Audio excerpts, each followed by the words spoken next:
मैं doctor Shailendra Goyal, principal consultant urologist, andrologist and renal transplant surgeon.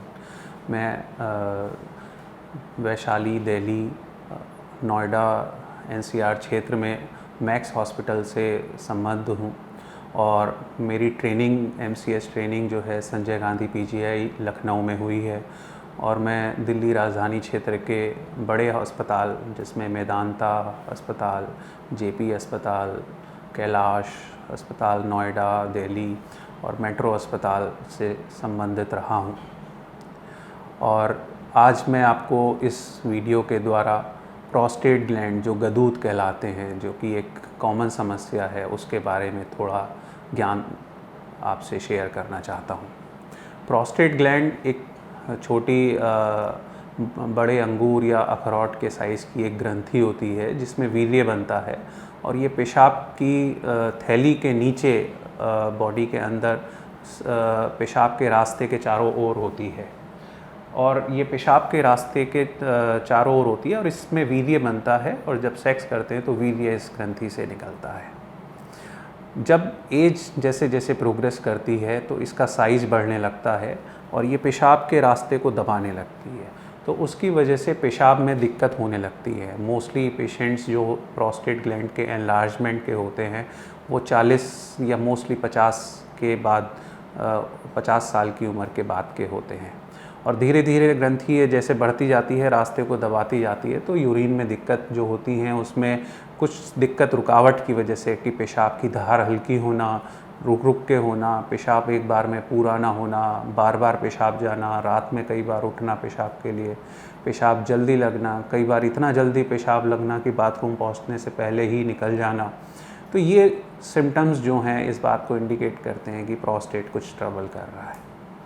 और कई बार जब ये प्रोस्टेट ज़्यादा बढ़ जाता है तो कुछ ये दिक्कतें करता है, कॉम्प्लिकेशंस करता है कि जैसे पेशाब बिल्कुल रुक ही जाता है, पेशाब निकल नहीं जाता, तब फिर नली डलवाने की ज़रूरत पड़ती है, या पेशाब में ब्लड आने लगता है, या इतनी रुकावट हो जाती है कि ये किडनी को ख़राब करने लगता है, या पेट में इतना ज़ोर लगाना पड़ता है कि हर्निया बन जाते हैं, या रुकावट की वजह से किडनी में या पेशाब की थैली में पथरी बनने लग जाती हैं, किडनी ख़राब हो जाती हैं। तो ये कॉम्प्लिकेशंस होते हैं।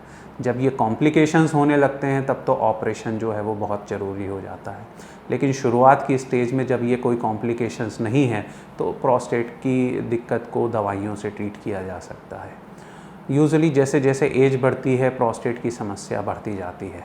यदि हम कहें कि 60 ईयर्स की एज पे 50% लोगों को प्रोस्टेट की प्रॉब्लम होती है, 80 ईयर्स की एज पे ऑलमोस्ट 70-90% पेशेंट्स को प्रोस्टेट की प्रॉब्लम होती है। प्रोस्टेट की समस्या का खाने से कोई लिंक नहीं है। आपको एक नॉर्मल बैलेंस डाइट लेनी चाहिए और ऐसा कोई स्पेसिफिक डाइट या परहेज़ नहीं होगा कि जिसके लिए हम कहें कि इससे प्रोस्टेट की समस्या नहीं होगी। और प्रोस्टेट के चेकअप के लिए जो आप यूरोलॉजिस्ट से या जब आप सलाह करते हैं कि इसमें क्या दिक्कत है, तो उसमें हम जो टेस्ट कराते हैं उसमें एक यूरिन टेस्ट होता है, अल्ट्रासाउंड होता है कि जिसमें अल्ट्रासाउंड पेशाब करने से पहले और पेशाब करने के बाद में देखते हैं कि अंदर कितना % पेशाब रुका रह जाता है। एक पेशाब के धार की जांच होती है जिसको हम यूरोफ्लोमेट्री कहते हैं। ये जांच हम यूजुअली कराते हैं। और किडनी पे कोई जोर पड़ रहा है नहीं पड़ रहा, उसके लिए किडनी का एक ब्लड टेस्ट क्रेटिनिन जिसको कहते हैं वो कराया जाता है। और एक प्रोस्टेट के लिए स्पेसिफिक टेस्ट होता है PSA test, prostate specific antigen. ये एक टेस्ट कराया जाता है कि जिससे हम ये चेक करते हैं कि कोई कैंसर की संभावना तो प्रोस्टेट में नहीं है। तो यदि पीएसए यदि बढ़ा हुआ आता है तो उसके लिए हम फिर बायोप्सी एडवाइस करते हैं, एक्सेप्ट कि कुछ केसेस में जहाँ पे हमें लगे कि इन्फेक्शन है या कोई और चांसेस हो सकते हैं पीएसए बढ़ने के, तो पीएसए का बढ़ा होना एक अपने आप में इंडिकेट करता है कि उसमें कैंसर की शक होता है, कैंसर को कंफर्म नहीं करता। और शुरुआत में प्रोस्टेट की समस्या को हम दवाई से ट्रीट कर सकते हैं, जिसमें 2 तरीके की दवाइयाँ होती हैं, अल्फा ब्लॉकर और 5-ARI इनहिबिटर्स।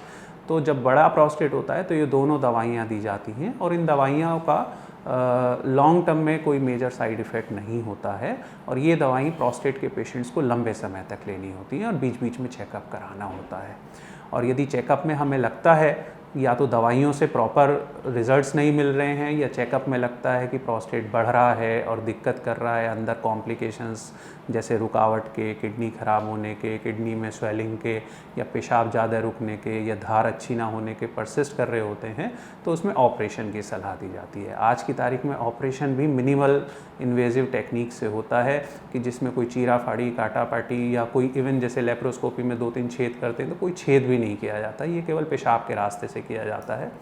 जिसमें कॉमनेस्ट ऑपरेशन जो आज की तारीख में होता है वो TURP कहलाता है, जिसमें पेशाब के रास्ते से दूरबीन से प्रोस्टेट को ऑपरेट कर दिया जाता है। अब और ज़्यादा एडवांस टेक्निक अवेलेबल हैं, जिसमें बाइपोलर TURP, जिसमें और रिस्क कम हो जाता है, या लेज़र से किया जाता है। आज की तारीख में लेज़र बेस्ट टेक्निक कहलाती है, जो कि जैसे हम ओल्ड एज में होते हैं, पेशेंट्स को हार्ट प्रॉब्लम है या लंग्स की प्रॉब्लम है, या वो ब्लड थिनर ले रहे होते हैं, या और बीमारियां हैं, डायबिटीज़ है, तो उस या सोडियम कम हो जाता है बॉडी में, तो उन केसेस में लेज़र बहुत हेल्पफुल होता है और उसमें कॉम्प्लिकेशंस काफ़ी कम हो जाते हैं।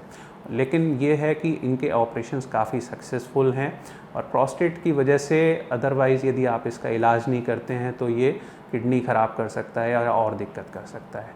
तो ये एक कुछ बात मैं प्रोस्टेट कैंसर के बारे में और कहना चाहूँगा कि प्रोस्टेट कैंसर भी एक समस्या है, और PSA या इन टेस्ट से इसको डायग्नोज किया जा सकता है।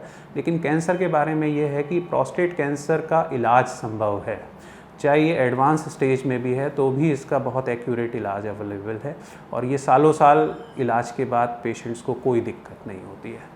तो प्रोस्टेट की समस्या से मेरा ये एक सलाह रहेगी, जिस किसी को यूरिन में दिक्कत है वो यूरोलॉजिस्ट से सलाह ज़रूर ले और अपना इलाज कराए, और इन सब दिक्कतों से या अपनी ज़िंदगी को स्वस्थ रखें। धन्यवाद।